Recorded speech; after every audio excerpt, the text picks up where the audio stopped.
de suivre Canal Congo Télévision pour vous informer. Mesdames et messieurs, bienvenue à cette grande édition du journal.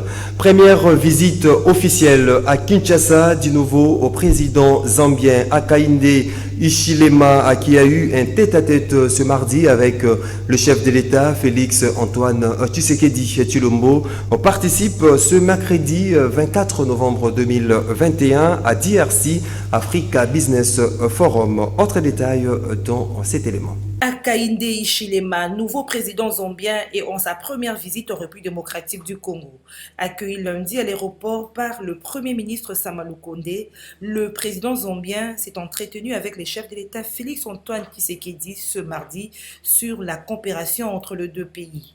Hakainde Hichilema participe ce mercredi 24 novembre 2021 à DRC Africa Business Forum 2021 qui a comme objectif principal de développer une chaîne de valeur régionale autour de l'industrie des batteries électriques et un marché des véhicules électriques et des énergies propres. Le dirigeant zambien participera aussi à la conférence sur la masculinité positive le 25 novembre qui a pour ambition de mobiliser l'engagement des responsables politiques afin d'accélérer la prévention et éradiquer les violences sexuelles basées sur le genre à tous les niveaux en Afrique.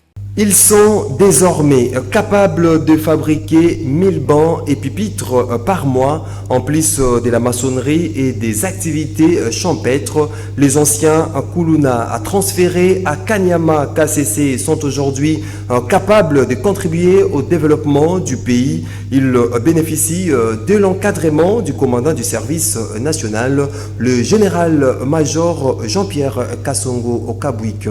Suivez ces reportages signés Karine Bébé.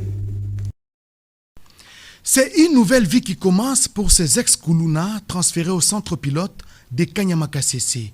Ces désormais bâtisseurs ont appris plusieurs métiers. Les uns sont devenus maçons, les autres menuisiers, d'autres encore chauffeurs mécaniciens ou agriculteurs. Une façon de traduire en acte la vision du chef de l'État, Félix Antoine Tshisekedi Tshilombo, les peuples d'abord.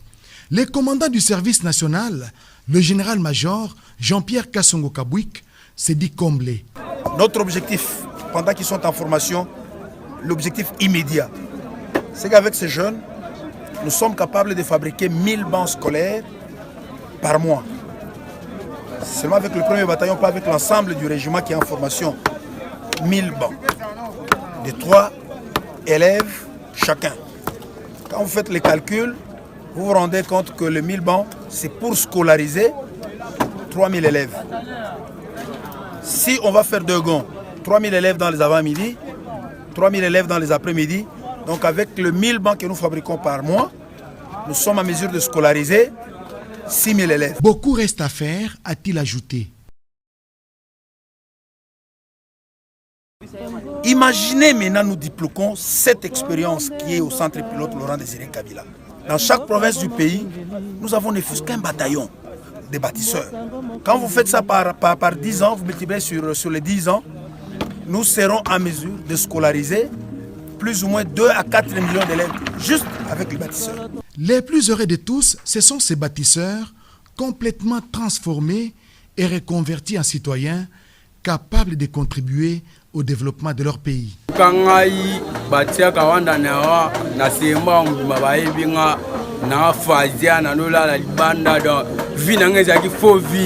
Donc on a évité moi là mais le quoi service national et pour la longue la macan sinon ça m'a payé on a qui na ya yibaka ya roboto la ba tu ba bilo quand tu vas viona ya on tetaka na sale inane mubimba na tikolo yibele wa mutute na tikolo ko tata na ndako wa mutute lelo biso to buleta okufa ta ndenge tozali.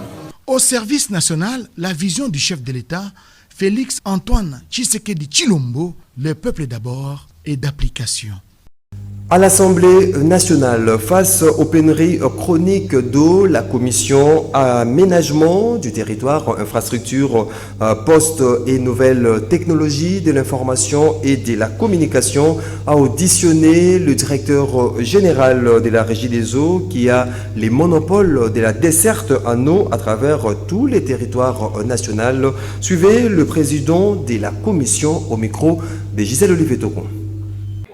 Il était question ici de parcourir la gestion du DG. Certes, nous avons abordé la question par les budgets 2022, mais nous avons posé un problème qu'on ne pouvait pas toucher 2022 sans évaluer 2020-2021. On n'a pas voulu revenir un peu plus loin, non. Plusieurs questions ont été posées et ici c'est une désolation tout simplement. Parce que imaginez-vous que nous sommes dans un pays tel que nous l'avons relevé ici, où, selon les collègues, la Troisième Guerre mondiale va partir de la République démocratique du Congo à partir de l'importance des eaux que nous disposons. Mais ce peuple n'arrive pas à être servi correctement en termes d'eau potable. C'est un scandale. Alors, nous nous sommes dit, on ne peut pas se dire être des lignons sacrés et avoir des incompétents à la tête des entreprises, ça c'est inacceptable. Nous allons revenir ici de manière approfondie la semaine prochaine après ces réponses et puis la commission va devoir tirer des conséquences.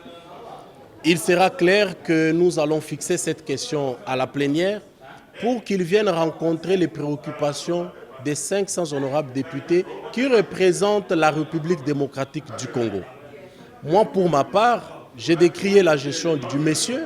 On ne peut pas comprendre que la régie des eaux va continuer à pleurer pendant qu'il y a la population qui reçoit des factures, pendant qu'ils ont des bornes fontaines chez eux. On essaie de comprendre où va cet argent, on n'a pas de réponse. Donc, nous avons essayé de parler autour de toutes ces questions-là, mais c'est dans les 48 heures qu'il va devoir nous donner des réponses. Mais déjà d'emblée, je vous dis que moi, je ne suis pas satisfait. Je ne suis pas satisfait au regard du rapport que nous détenons, que nous allons devoir exploiter en sous-commission. Trop, c'est trop, comme nous l'avons dit. Si nous voulons soutenir la vision du président de la République, qui est le peuple d'abord, nous devons avoir des compétents à la tête des entreprises publiques. Parce que l'essentiel du peuple passe aussi par l'eau. On ne peut pas être dans un pays où nous avons la facilité d'avoir l'eau, mais à cause de certains caprices, on n'arrive pas à servir notre population. Je pense que je ne peux pas être satisfait. J'ai parlé sans garder ma langue dans la poche. Je vais continuer encore à le dire, je vais continuer à crier jusqu'à ce que le président de la République va nous entendre pour mettre fin à cette situation.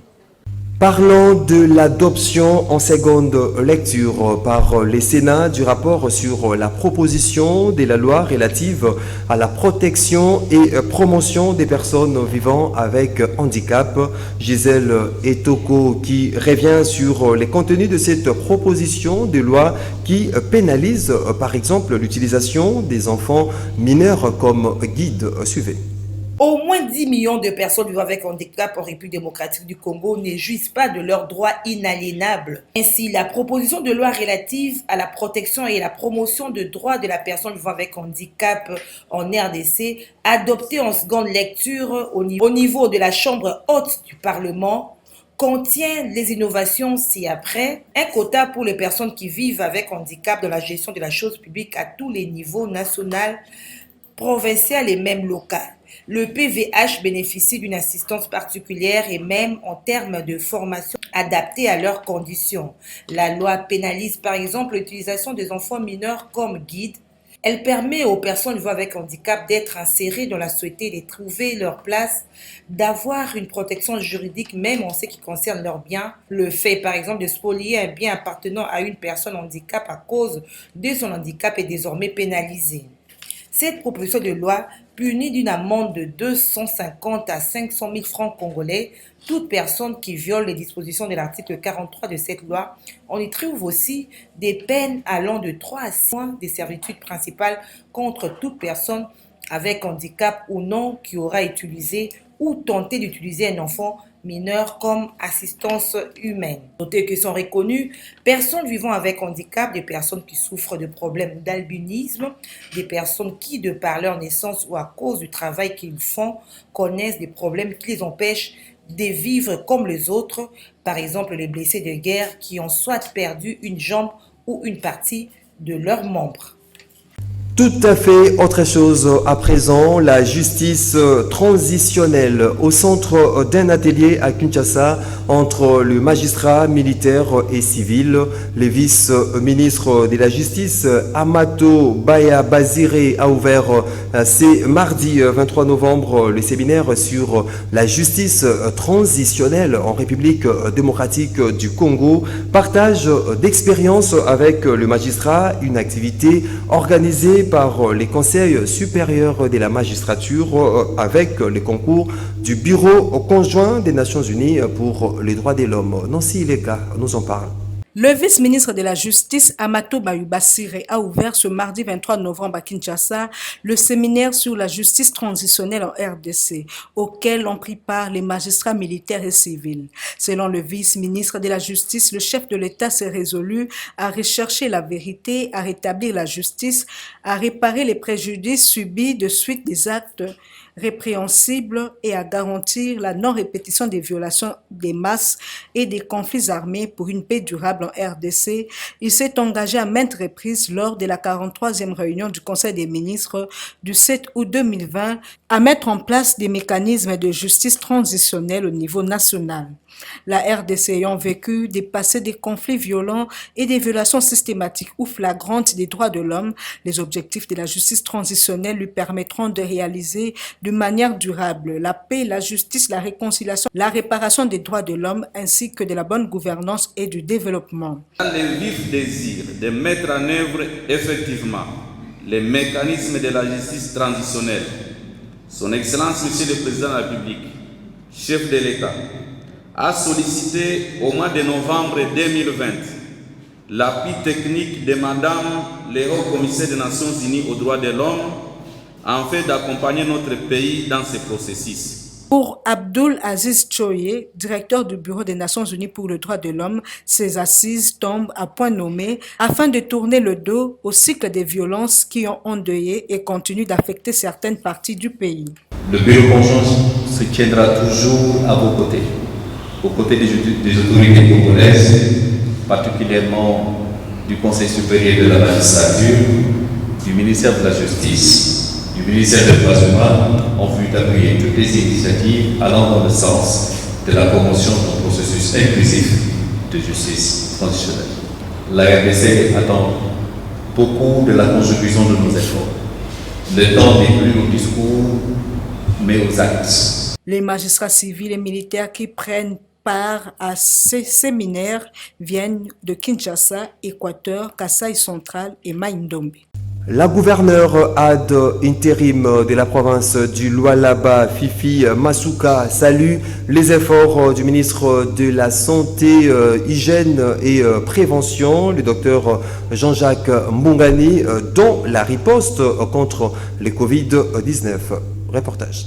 L'implication personnelle du ministre de la Santé publique, Hygiène et Prévention, Dr Jean-Jacques Mbongani, pour avoir disposé un lot important de vaccins contre la pandémie de Covid-19 en faveur de la province du Lualaba, a amené cette délégation à venir remercier le patron de la santé en République démocratique du Congo. Nous sommes venus d'abord pour les civilités, ainsi que dire merci à son Excellence Monsieur le ministre de la Santé, pour le lot qu'il disponibilise pour la province de Lualaba en termes de Covid-19. Donc ces lots ont été en tout cas très bien accueillis. La population est en train de suivre le mot d'ordre du chef de l'État qui lui-même s'est fait vacciner et cette population par rapport à ça est en train de se vacciner chaque jour. Donc nous sommes encore revenus parce que le lot nous a envoyé est pratiquement à la fin et le ministre a accepté, il a toujours été là pour accompagner la province ainsi que toute la République par rapport à cette maladie que nous ne voulons pas qu'une autre vague puisse venir. Et la province de Lualaba est en train de suivre ce mot d'ordre-là, qu'une autre vague pas au Lualaba. Nous sommes là pour encore chercher une autre quantité en attendant le gros lot qui doit venir par l'UNICEF. Nous sommes venus chercher et il nous a promis de nous les disponibiliser avant notre départ. Nous disons encore une fois merci, merci au chef de l'État, merci au ministre de la Santé pour la disponibilité pour la province du Lualaba. Signalons que c'est pour la 10e fois que la gouverneure ad intérim de Lualaba, Fifi Masuka, rend visite au ministre Jean-Jacques Mbongani.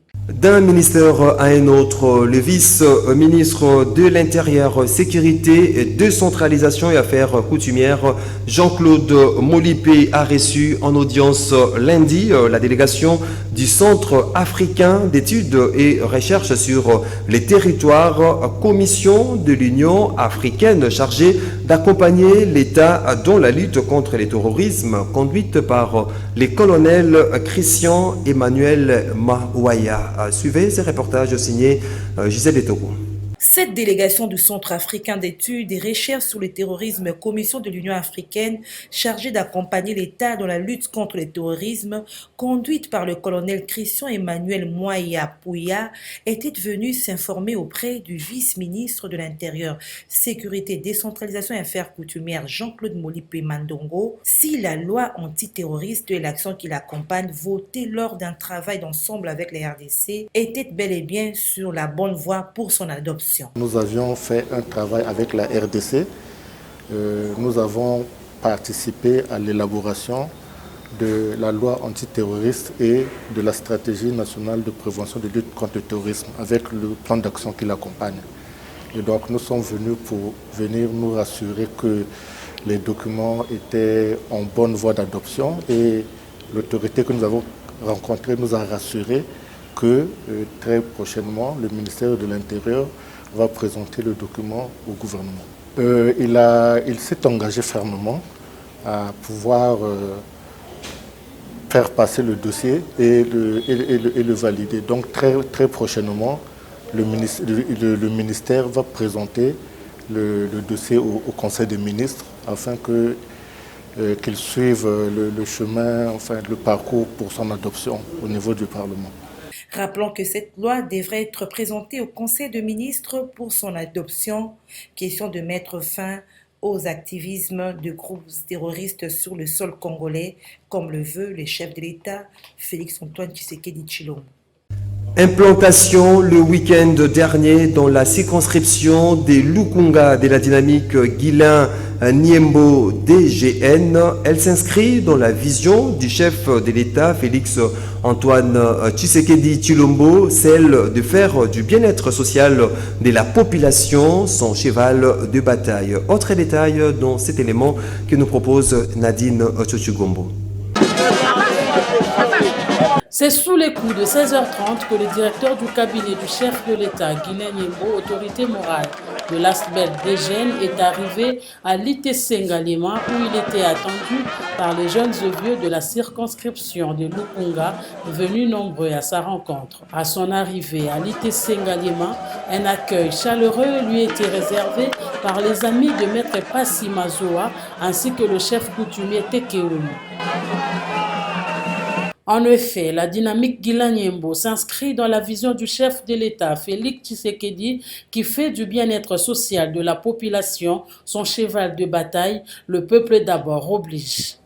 Nazalaki na sima ya misala na ngai ndenge boyebi et bayebisi nga seulement na telema mwa muke bato moko balingi bapesanga mbote DGN oyo bayebisi bino ezali eloko ebotami na Lubumbashi me lokola kombo na ngai ekotaki na kati esengelaki kopesa ngo mwa nzela po ete ekoka kosala makambo na nzela oyo ngai nalingi surtout na vision ya papa mokonzi ya mboka Félix-Antoine Tshisekedi Tshilombo. DGN ezali ASBL ezali évidemment pour soutenir vision à chef de l'État principalement de yango bomona na kati ezali kopesa makanisi oyo mokonzi ya mboka alingi kotia liboso. Il s'en est suivi d'une séance de combat de catch, question de démontrer le talent sportif des jeunes de Lukunga. Le chef coutumier Tekeumu ont également remis leur mémo à l'autorité Guilain Niembo pour soumettre au père de la nation. Ainsi donc, le mariage est scellé entre la dynamique Guilanyembo et les filles et fils de Lukunga.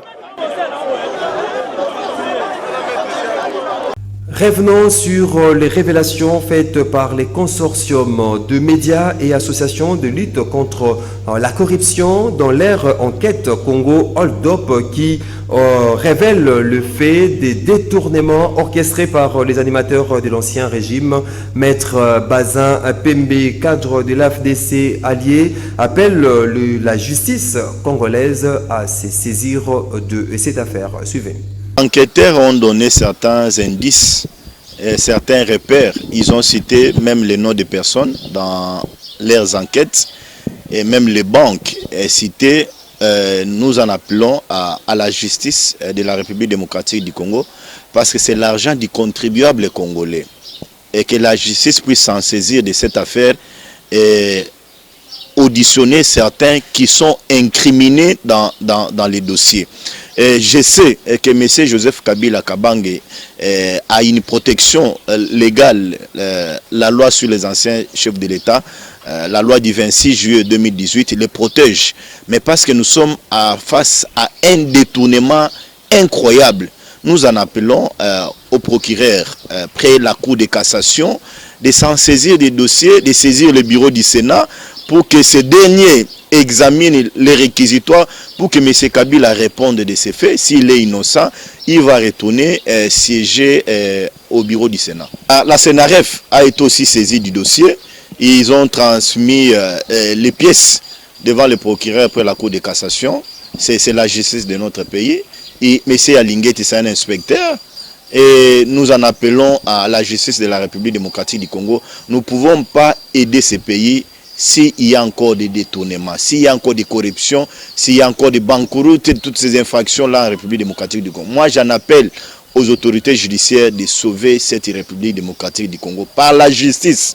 On peut sauver ces pays que par la justice, pas par des médias, non. C'est la justice qui sauve toute une nation. Non, je ne doute pas de la justice, mais j'en appelle à cette justice d'enquêter sur les corruptions que nous attendons. Et puis pour boucler complètement ce journal, sachez que dans les cadres de 16 jours d'activisme contre les violences sexuelles faites à l'égard des femmes, nos reporters ont approché la députée nationale Christelle Vwanga, présidente de la commission genre de l'Assemblée nationale, qui plaide en faveur de la réparation des femmes victimes de violences sexuelles par leur prise en charge par l'État congolais. On l'écoute au micro de Nancy Ileka et Héritier Toubilano.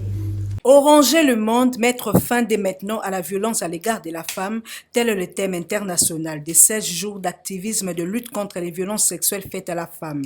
Interrogée sur la question, l'honorable Christelle Vwanga, présidente de la commission genre de l'Assemblée nationale, plaide pour la réparation de ces victimes. La raison pour laquelle j'ai dit qu'il fallait obligatoirement passer par une voie législative. Il faut que ce soit une loi passée à l'Assemblée nationale.